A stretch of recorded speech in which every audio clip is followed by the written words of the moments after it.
Dunia ni nini? Je, wanadamu ndio dunia? Hapana. Ni kule wanakokaa huku duniani. So watu si dunia. Watu wako duniani. So watu wako duniani. Kwa hivyo watu ni dunia. Ni kama kuniambia ugali iko kwa sufuria. Sasa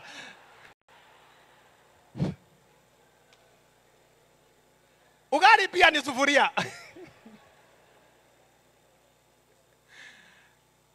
Sababu kubwa ya kufanya mikutano hii, hasa mikutano ya Injili, ni kuweza kuokoa dunia. Na dunia imesemekana ya kwamba inaomboleza, inazimia.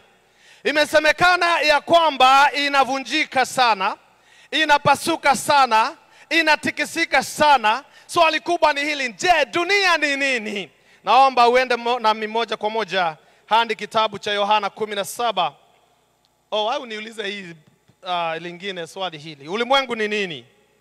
A, watu. B, sehemu watu wanapokaa.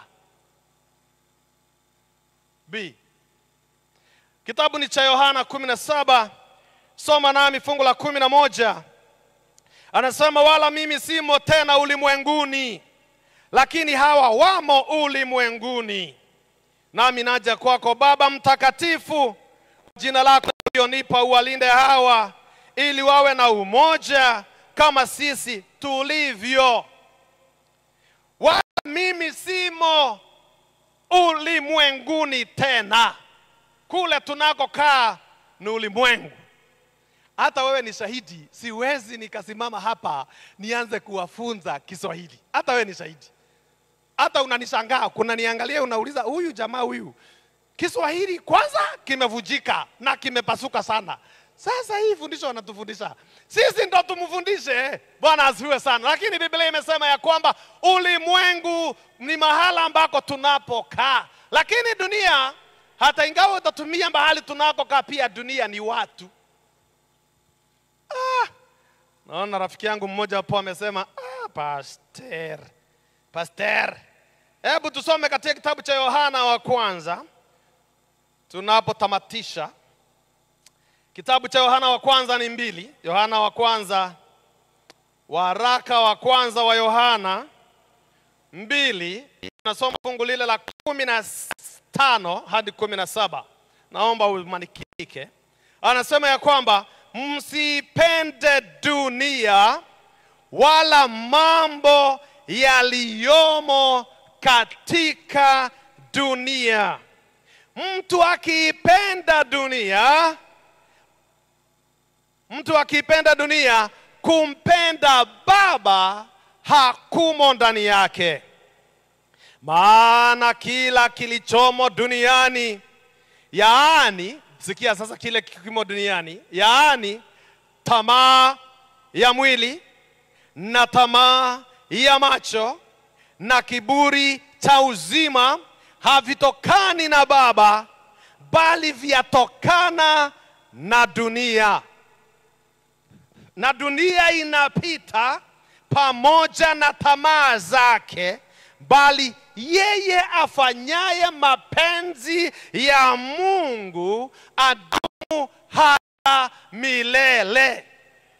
Neno limesema ya kwamba msipende dunia wala mambo yaliyomo duniani.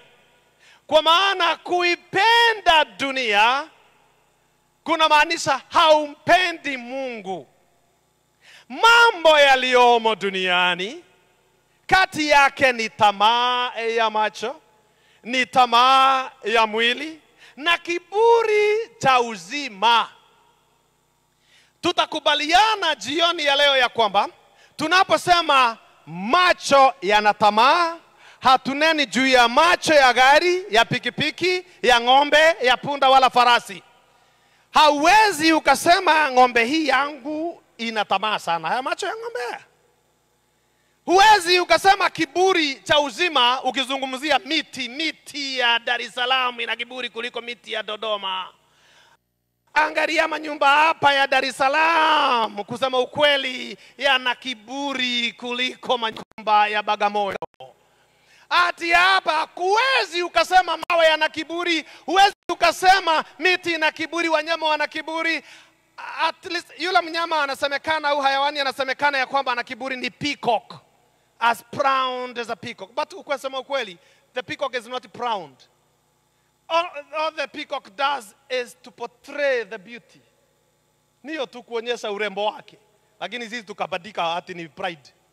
Angefanya nini ingine? Mungu ndiye aliumba ya kwamba awe anatandika hiyo manyo yake hivyo, unaona. Na sisi wanadamu tukasema huyu ndege ana kiburi. Na wewe una kiburi kama peacock. Na peacock hata haelewi ati wako na kiburi. Sisi ndio tulibadika ya kwamba sisi ndio wenye kiburi. Ukizungumzia tamaa ya macho ni wanadamu. Tamaa ya mwili ni wanadamu. Kiburi cha uzima ni wanadamu. Sisi ndio tuna hayo mambo. Kwa hivyo anapozungumzia msiipende dunia, anazungumzia wewe. Na ndio umeona fungu la 18 yakimalizia, amewaleta watu wawili ili ukaelewe dunia ni nani. Amesema ya kwamba, fungu la 17, amesema na dunia inapita.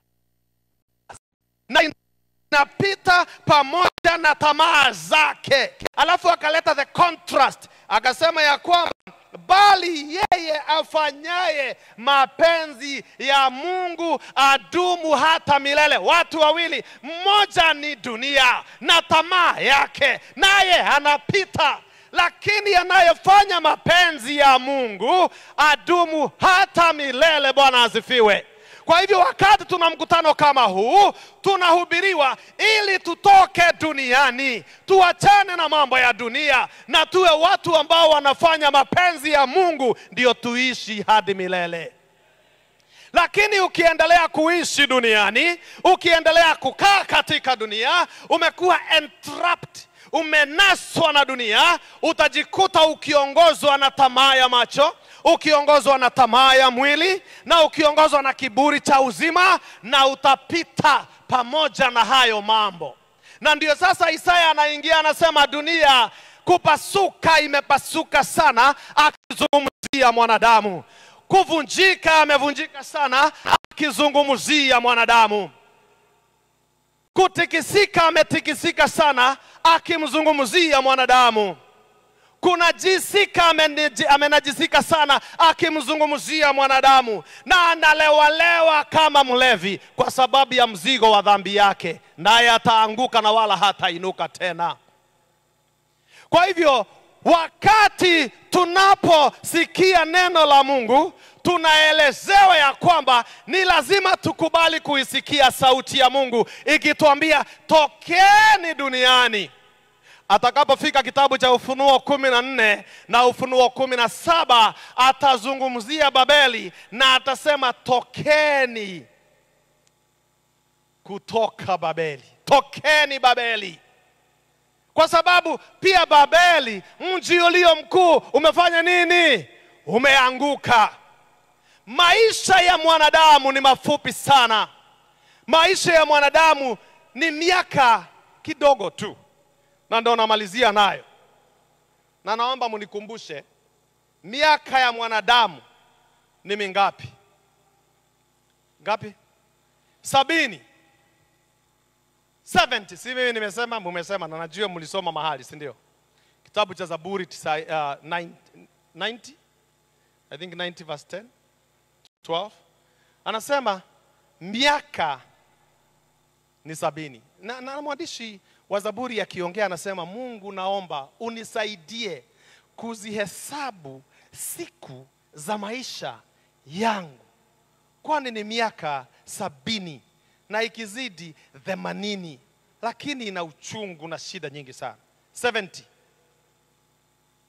Now, hiyo inamaanisha all you need to do is kuchukua kalamu na karatasi, uandike 70 minus the number of your years. Umeishi dunia hii ya Mungu miaka ngapi? Kama umeishi miaka 50, kama 50 imepita, ujue umebakisha miaka 20 peke yake, 20. Kama umefika 60, umebakisha 10. Kama mwaka hii ndio yako ya 69, tunaongea mambo ya next year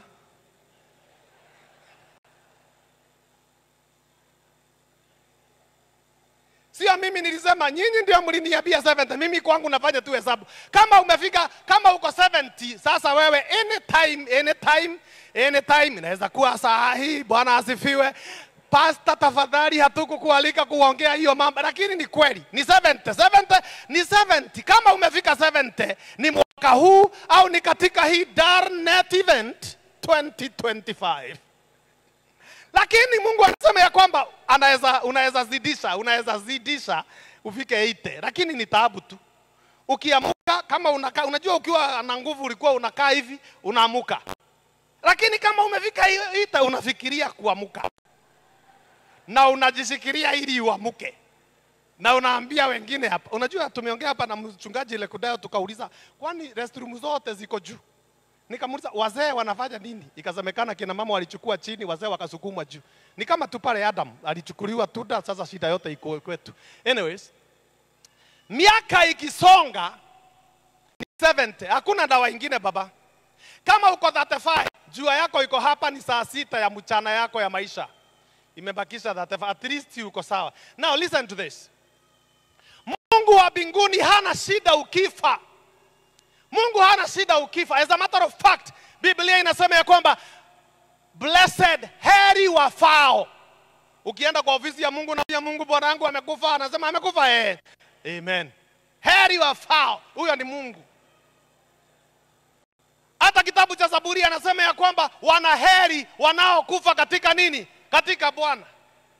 Sisi ndio tunaogopa kufa, Mungu haogopi. Mchungaji ukituambia Mungu haogopi, si hata Yesu aliogopa. Hata Yesu alisema niondole, ni kweli hiyo kitu hutaki. Lakini Mungu haogopi, maana hata hapo alisema ya kwamba lakini mapenzi yako ifanye nini? Itimike. Mungu hana shida ukifa ukiwa kijana, na usingojee hati ukufe 70. Unaweza kufa hata saa hii, hata 50 au 30 au 10. You can go anytime. Because sisi tunaishi na elements za kifo. We can die anytime. Kama wewe umefika 60 na hujakubali huyu Yesu Kristo kuwa Bwana na Mwokozi wa maisha yako, you are risking. Kama uko 69 na Yesu hajapata nafasi katika maisha yako, ujue ni next year. Si lazima ifike.